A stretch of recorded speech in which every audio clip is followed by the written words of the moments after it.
Hey, worship teams, welcome back to the Worship Team Hangout. Man, we are so glad that you guys are here joining us. We're also got you running here on Meerkat. If you're able to join us on Meerkat, we got you there too. We got you here through Facebook, Twitter, and also YouTube. We'll say thank you guys for joining us today. And it's great to have you as we're here to talk about today's topics. And for you worship leaders and worship team members, today is August 12, 2015, and you are watching again the Worship Team Hangout with special guests Ross King and Rich Kirkpatrick. And today we are talking about, are your songs good enough? Those are the songs that either you write or sing within your church. And so we want to say thank you again. If you've got a question or comment for us, be sure to hit us up at WorshipTT on Twitter. Also find us on Facebook, Worship Team Training, as well as Instagram, and finding us on our website, worshipteamtraining.com. Hey, the next episode's coming up. Today we have, like I said, Rich and Ross, both Tony, Timmons, and Stephanie. They're doing some music in it stuff right now. They're hoping to join us, I think, next week. Stephanie will be with us, and then following after that, Tony and Timmons. You got to check this out because this is really, really big news. You ready? No, not August because we're in August, but September the 3rd, Tony Guerrero and myself, we are going to be hosting a special worship leader webinar for you. Later on that month, we're also having Tim Timmons on the 17th of September, and you're going to see this pretty man one more time. He also, Rich Kirkpatrick, is going to be joining us for a worship leading webinar, and that's going to be really awesome. So you got to stay tuned in for that as we pump out more of the information. Our ads will be going out very soon. Just click on the link and go to our events page at worshipteamtraining.com for more. August 19th, Chris from Canada is going to be joining us, so that's going to be a fantastic show. Also, our season finale on September the 2nd, Sarah Kelly is back to close in on season 3, and then we will begin season 4 with the Worship Team Hangout and going on to more worship leading topics for you. So, in the meantime, today, Ross King, Texas native. Let's go ahead and talk about our guest for today. Texas native, recording artist, and worship leader. His new album is entitled Unfettered. You can find him at rosskingmusic.com. If you were with us the last month or so, Ross was with us as we talked about songwriting. And also we have Rich Kirkpatrick. He too has been with us a couple of times. Rich just published his last book in 2014 called The 6 Hats of the Worship Leader. You can find that at Amazon.com. And also hit him up, both RK Weblog, that's at, of course, on Twitter, and also at Ross King Music on Twitter. So without further ado, please welcome Rich Kirkpatrick and Ross King. How you guys doing today? Great, thanks. Doing good. Awesome. You guys are on it today, more on it than me. It's earlier here on the West Coast, just so you know, just slightly. It is. Yeah. And Ross and I have been up for a while, and Ross has been wondering, well, what's going on with Brandon because, last minute stuff. But it's all good here. No big deal. No big deal. But hey, thank you guys for being here with us today as we are going to be talking about songwriting in the church. Not much even songwriting, but more about how do we pick the songs that are right for our churches. Last episode, we had David Stein, and we had our regular Worship Team Hangout crew, and we talked about the way that we can engage our church in worship. And so today, we're talking about how we can do that through song. When it comes to song selecting, it's not so much about recycling the music. Typically, we can find ourselves going through the motions, and our church as well. But it's more about selecting songs that speak about what God is doing in the life of your church. It's not so much about the worship leader and what cool songs that we can do, but it's more, our job is more about how to lead them. And as you said, to know our sheep is also knowing how to feed them and also to lead them. And so the making of that as us being worship leaders is something that God seeks. So before we can make anything great, including our music, we must be found in the greatness and the wonder and worship of Jesus Christ. So let's go to our first question. We have to Rich. Let's go ahead and start with you just because you're here, and I love your glasses, by the way. Okay. Second time I said that, but They're there. are they new, by the way? It helps to have them Wait, on, no, just, actually. he's got them on. Now they're off. Now they're on. Now they're on. Rich, tell us, do songs change the worship of a church? How and how not? Yeah, a song definitely changes the church's worship. However, I think a lot of times, I think we talked about this briefly before, is that if you view the style, that could affect your church. If you're singing out of your culture, that might disconnect with your people. So the song choice, even before you get to the lyric, is important. And then, of course, are you singing your theology? So if you actually want to teach or to encourage, um, let's say, evangelism in your church, and it's something that is not going on as much, actually doing songs that actually talk about that more and warm people's heart to that actually can, I think, change the church in a positive way. In a negative way, I think it can change by not doing things like that, by simply doing what people only feel comfortable with or what you only know. So yeah, so the style of the music's important, but also I think what you want your church to grow in is important. Good deal. Ross King, man, hey, tell us, can you share an experience of a time when you felt that the songs changed the worship of a church? Yeah, and first of all, I think I totally agree with what Rich said. That's, I mean, anyway, yeah, the way we push our church lyrically, musically, whatever, that's a responsibility, and it's a good thing, and it has a way of doing sort of surgery on the hearts and minds that maybe preaching sometimes wouldn't even have, depending on the listener, depending on the song. But I was thinking when he was talking about one. I was doing some interim work at a local church here, and it was more of a conservative, sort of maybe a less animated worshiping church. They weren't a lot of people raising hands or any of that, and not necessarily a bad thing, but definitely a church that I felt like could loosen up and could be a little bit more expressive. And so what I actually did was I chose a song each week of the 5 or 6 that I was doing, that I felt like were so emotionally provocative, sort of, that if people didn't respond, it was awkward, right? Like, so it was a song that had like moments of really, obvious, overt, emotional, stuff, and if people just stood there and didn't move a little bit, it was weird. Yeah. And so I intentionally created kind of I didn't do the whole service that way or all the songs, just one. I did, because my job isn't to try to mess with them, but it is to push them and pull them a little bit farther, to acknowledge where they are, and then pull them a little bit farther. So I actually, with that church, chose a song per week that I knew would be tougher, and tried to pull them into those emotional, expressive moments. Was that a Lutheran church, by the way? It was not. Are you picking on me right now? Yeah. Well, No, it was actually a Bible church, and I don't say that as any kind of a. I've been to Bible churches that are very, very expressive, and some that aren't. And again, I'm not. There's not some gauge of of how expressive you ought to be. It's just it was my job to figure out what was next for the church in worship, and I thought what was next was a little bit more physical expression and louder singing, and so I just tried to push for that. Yeah, sure. All right, how about this one, you two?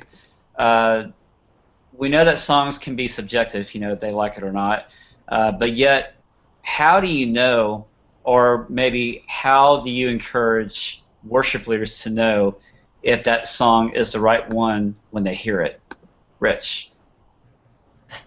Well, sometimes you're not going to know. Yeah. But I think, you got to have basically relationships with your church enough to know, say if they're older and it's the early service, how the decibel level may not be as loud. So how is that song going to work? So I think a lot of it is hearing the voice of your congregation. Mm-hmm. And one of the quotes from Chris Tomlin not too long ago, I think, where he said basically he writes songs. Part one of his things is he's hearing the voice of the congregation in that, and so really that's something that takes time Yeah. and trial and error, mistakes, being willing to throw away songs. Um, so I don't know. Maybe Ross has a better idea on this one. Yeah, Ross, he's picking on you already.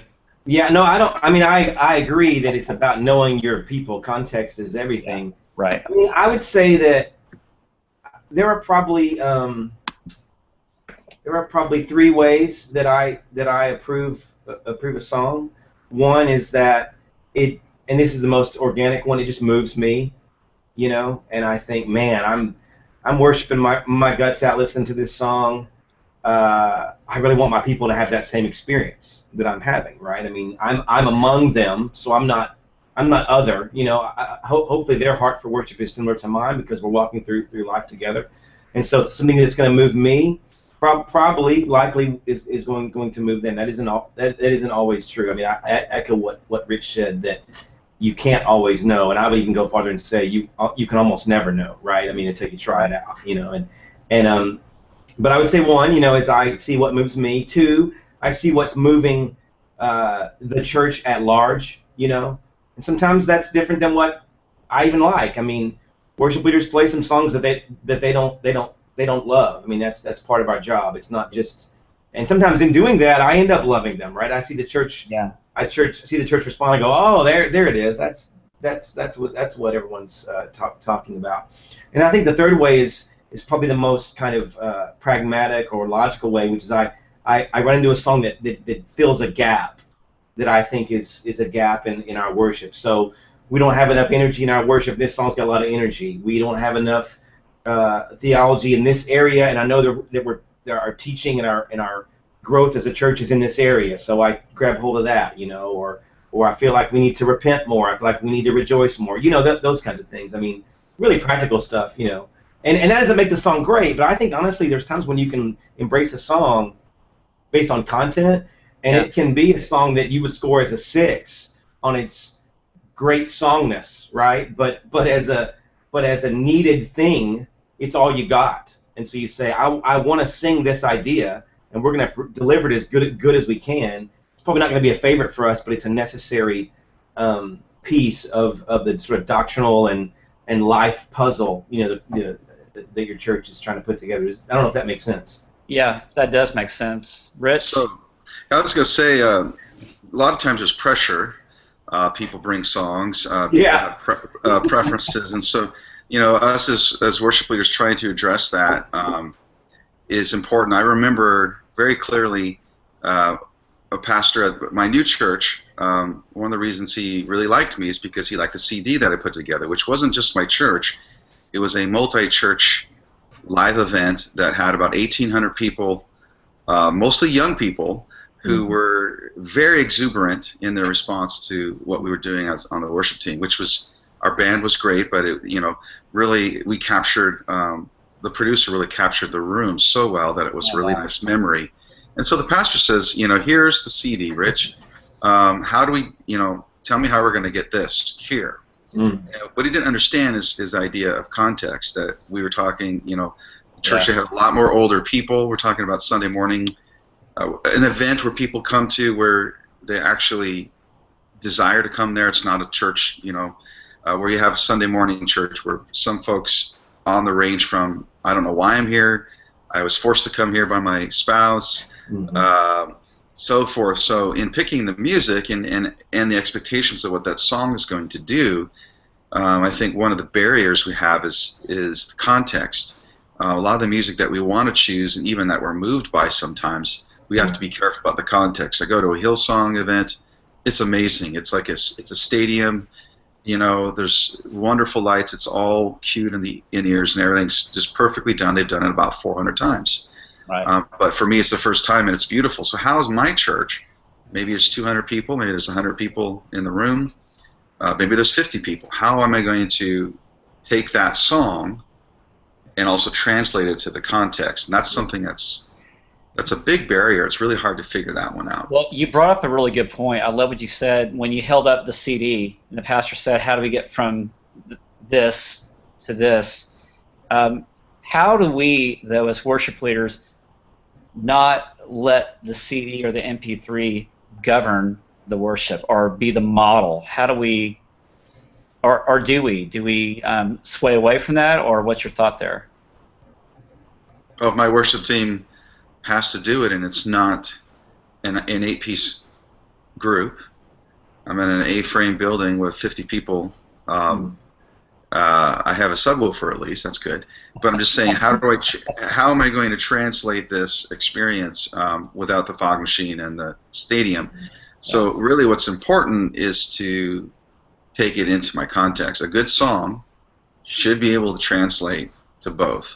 Doesn't mean that the song is not good in its context, but a lot of songs I think that are forced on the church today are done simply because the conference or the incredible touring group that plays the same 12 songs, 300 or 400 times, is compared to our worship team, which has to do a set of 50 songs a year minimum, plus Christmas, all volunteers, rotating teams in a small church. Reality, there's a gap between those two, and I think a lot of times it's telling. Like I actually told that pastor, I said, this event on the CD, by the way, can we talk about the difference between where they are and where we are? And that most people don't want to go there. Just to be honest, most people don't want to. We feel something we want. We don't enjoy. We're trying to cook a buffet at a fancy hotel when really, we're a nice little cafe. Yeah. So I totally agree with that. By the way, I think that's the whole podcast right there. That is it. Yeah. I love that. I mean, one way just real quickly, one way I think about it is, one of the analogies I've always used is, if I'm gonna go get a haircut later today, and as I'm waiting before I get my cut, there'll be magazines that have a bunch of haircuts, that models have had done to themselves, right? And I can go, once he called my name and I go to my chair, I can hand him a picture of one of those models and say, cut my hair like this. Well, I won't look like that model when my hair is done. I'll still look like me, and I think that we really are trying to kind of retrofit and custom fit things onto our people sometimes that just aren't going to work. I mean, that doesn't mean you shouldn't try. It doesn't mean we shouldn't think through, well, how can I make it work for my context or whatever. I think it just means that occasionally we're kind of kidding around a little bit, and wanting to be the thing we heard on that record or saw on that video, and our context just is not ready for it. It just doesn't work. It's why some people should never wear spandex. Most people. Rich, this is not a confession hour, okay? It's like doing. It's great having you today, Rich. But it's the same thing. It's like forcing spandex on the general population and expecting it to work. Yeah. That haircut is not going to look good on everybody. Spandex doesn't look good on everybody. Right. But spandex is a far cry from a haircut. Well, we all have our metaphors. Ross. Rich, he's really rich, everybody. I appreciate that a lot. I think that is.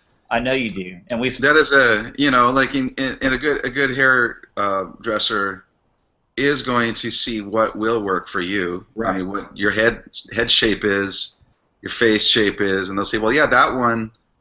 This model has a similar bone structure to you, and I think that really is a good metaphor for how we choose music. So, and we talk about choosing music and meeting the needs of the church. If we don't have that model look from the CD, like we're talking about haircuts, if we don't have that look within our worship teams and services, is it still worship? Well, I mean, I don't know which one of us you're asking, but I mean, I think anything that we do, I mean, we can. The answer is maybe. I'm guessing. Because I think you can deliver a song well, and it not necessarily be all that worshipful, and you can deliver a song poorly, and it still be worship. I mean, I don't know that I even would ask that question as much as I would step back and say, and maybe this is what you're asking, you know, why do I want to do that sound? Why am I trying to do that thing?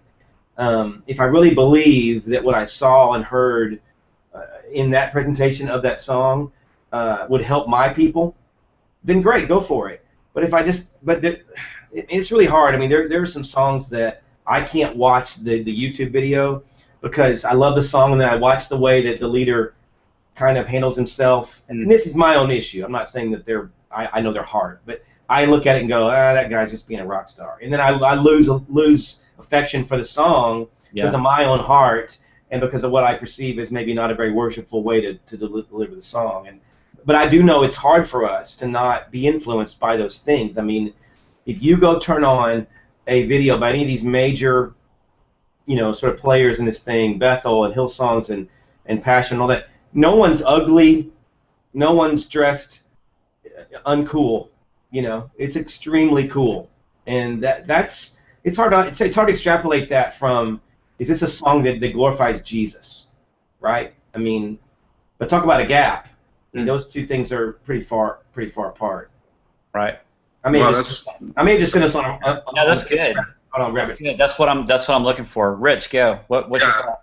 I really appreciate that because, I've seen a lot of younger people in particular who look exactly like a female. For instance, this one young woman who copied even the expressions of the recording on YouTube. Mm-hmm. And the movements and everything were so much like, say, Ken Walker, who's great. I mean, I think she's great, But it's just, and I see other, examples of that, how someone moves, So we all have to start and learn somewhere when we're younger. Mm-hmm. But I think part of what, back to the question about, well, you don't have a CD, what do you do? And what context you start in. It's like the cafe. I miss my old cafe. I moved, into Los Angeles, away from the outskirts here. I miss this cafe that was absolutely great. It's not the gourmet food, but they had bikes parked out in pickup trucks in this place, and it was been there like 50 plus years in Temecula. But this little swing in cafe was so true to themselves. I mean, their pancake mix. I don't know. They probably had the same pancake recipe for X amount of years, but there's just something about them being who they are and being able to take the cafe, and you can go to another cafe that might be equally, but it's not fair for me to compare. I have to learn to appreciate the local food of where I live, and I think as a worship leader, what a young person, what hopefully they will learn is to enjoy the culture that they're put into. They're the ones who are now entering into the church ministries, and so if you go into ministry and you're picking songs, understanding, the lives of the people, having empathy, in other words, not just emotional empathy, but thinking like the people you're serving, and being able to say, okay, this is how they think. They're a little bit different than the suburbs. These people are here, like my church are in Orange County on the beach. They're very, very busy people, but they love to surf and pretend they're relaxed when they're not. So I have to kind of get in my head. Even if it's not me, I serve them. I'm like starting that cafe. It's not a franchise cafe. It's like I'm trying to reproduce how good my Temecula cafe was in a new town. Right. And it might take me some time. Right. Right. Good. Well, I think you guys gave us a really good thumbnail sketch of how we are to be choosing songs, but to be thinking through it with our hearts, and even in terms especially of Scripture. And just to read here from Colossians 3:17 says, "And whatever you do, whether in word or deed, do it all in the name of the Lord Jesus, giving thanks to God the Father through Him." So as we are picking our songs, that we're keeping in mind, like Rich, what you said about the people, Ross, what you said, you also talked about context. And when we combine those things together in seeking the heart of God, then we are doing all things through Jesus, and we are doing all things according to Him, and not according to men, and not according to the model that we hold up of what worship should look like, or like even our hairstyles. So that was I appreciate that comment there too, Ross. And by the way, you have great hair.